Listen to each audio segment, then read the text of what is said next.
Hello and welcome to another Retfurb video. On today's video we look at the M-950 XTR V-brakes. We're going to strip them down into separate pieces and then we're going to give them a good clean up, and at the end we're going to touch in any bits of the paintwork that need doing. To be honest, overall they are actually really good condition. Other than the fact that they are really dirty and gunked up, there's only minor marks on them, mainly on the levers, so I didn't really want to rub them all down and spray them up and then ruin the original finish if I don't have to. So let's get on with the strip down. So the first thing we're going to do is just take the cables out. This is just a simple 1 Allen key bolt just to remove that to release the cable off the V-brake.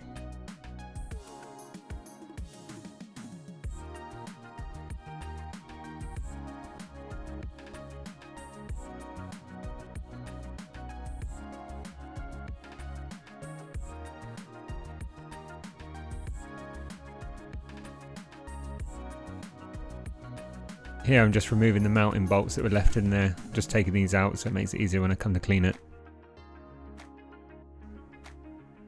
So whilst I'm doing this, I just thought I'd mention that these V-brakes are for the GT STS project that I've got going on at the moment. All the refurb videos will be on YouTube showing all the individual parts and their refurb process. So now just removing the brake shoe holders and brake shoes.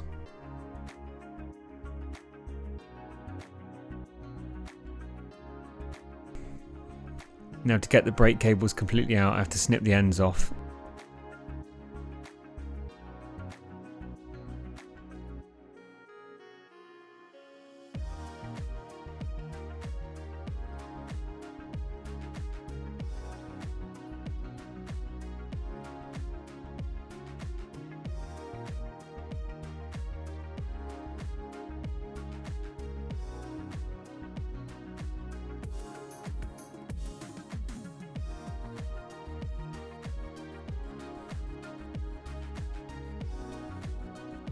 None of these cables are going to be reused, so I wasn't really worried about how I got them off.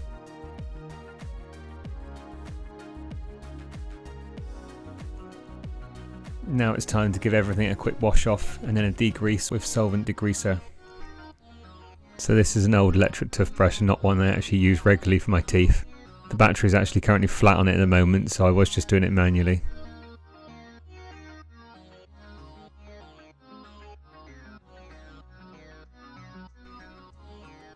So I'm just trying to clean as much of the dirt as I can. I will have to go with the degreaser because there's a lot of grease on there, but I'm just trying to move as best as I can before I move on to that stage.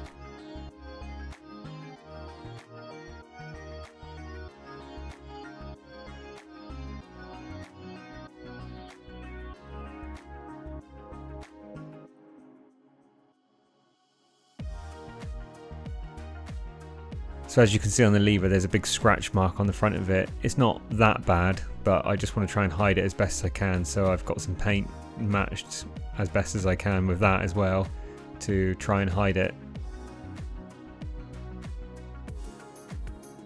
So I'm just moving on, working on the V-brake sections, just cleaning them again as best as I can before I move on to degreasing them.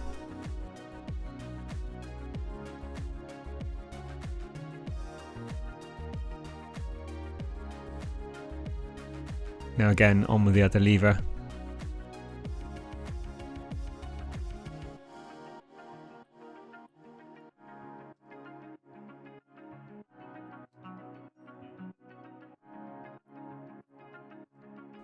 On this lever there's only a slight mark, so there's not much to touch in.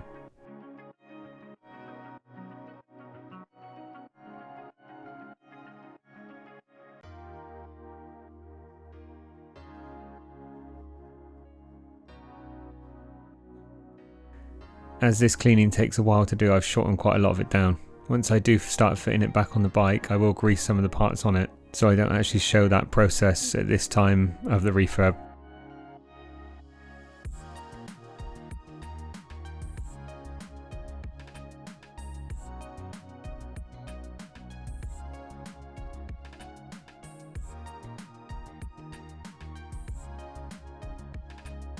So here I'm just wiping it down with a degreaser.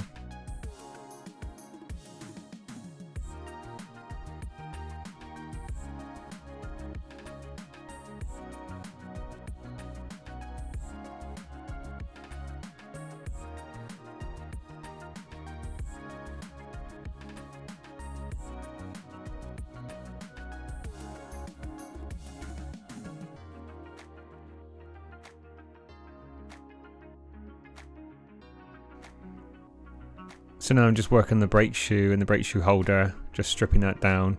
I'm going to pull the rubber part out. There's a little split pin that holds it in place, which just needs to be pulled out of the way before you can remove the rubber part.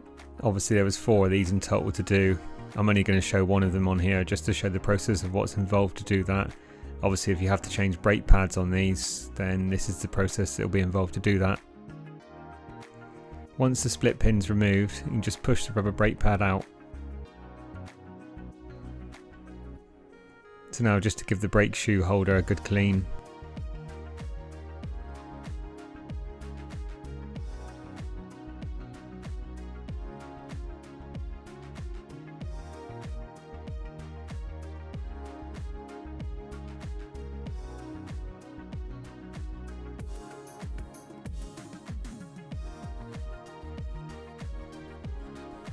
And that's it for the cleaning process. Now we can move on to touching in the scratches on the brake levers.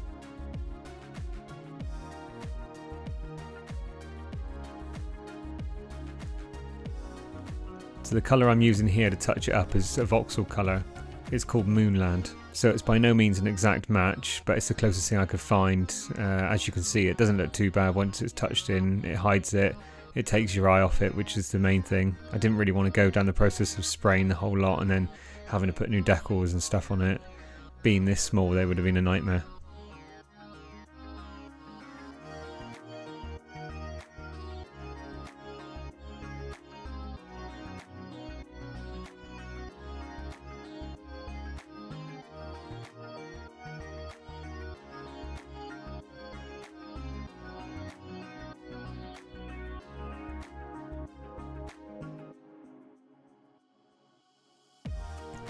So rather than just brushing the scratch, I'm trying to dab the paint in.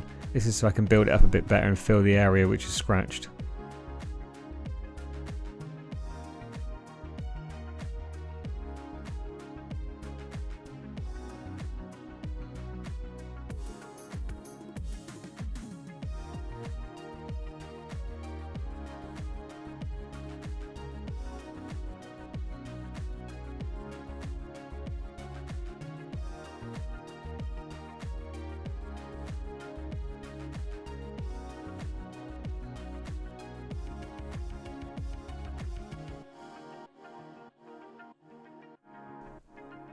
Here I'm just giving it another coat. I'm going to do this to both of them just so I can build up a bit more and feather out the touch-in.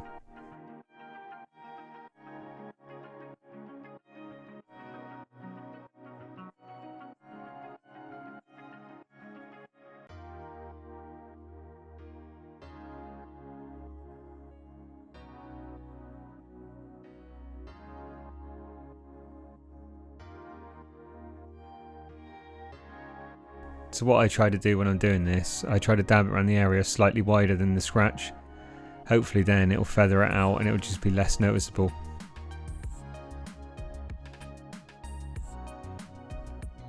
As you can see, it's not perfect, but it hides it quite well. I'm quite happy with the results. It saves rubbing it all down, respraying it, like I keep saying. Thing is, if you do that, you then run the risk of it not looking quite so good. So if it's only minor marks like this, I've got no problem just touching it in, trying to preserve the original look of it. So overall, some good results with these. Good cleanup, some touch-ins. It seems to make it look a hell of a lot better than what it did. I know they're not perfect, they do have some marks on it, but obviously we're looking at under a microscope here. When they're on the bike, they'll look absolutely fine. They'll all be greased up, all the hinges and everything like that. They'll have new brake shoes on it, and they'll be ready to go. Thanks for taking the time to watch the video. I hope you enjoyed it. Please like and subscribe, and we'll see you in the next one.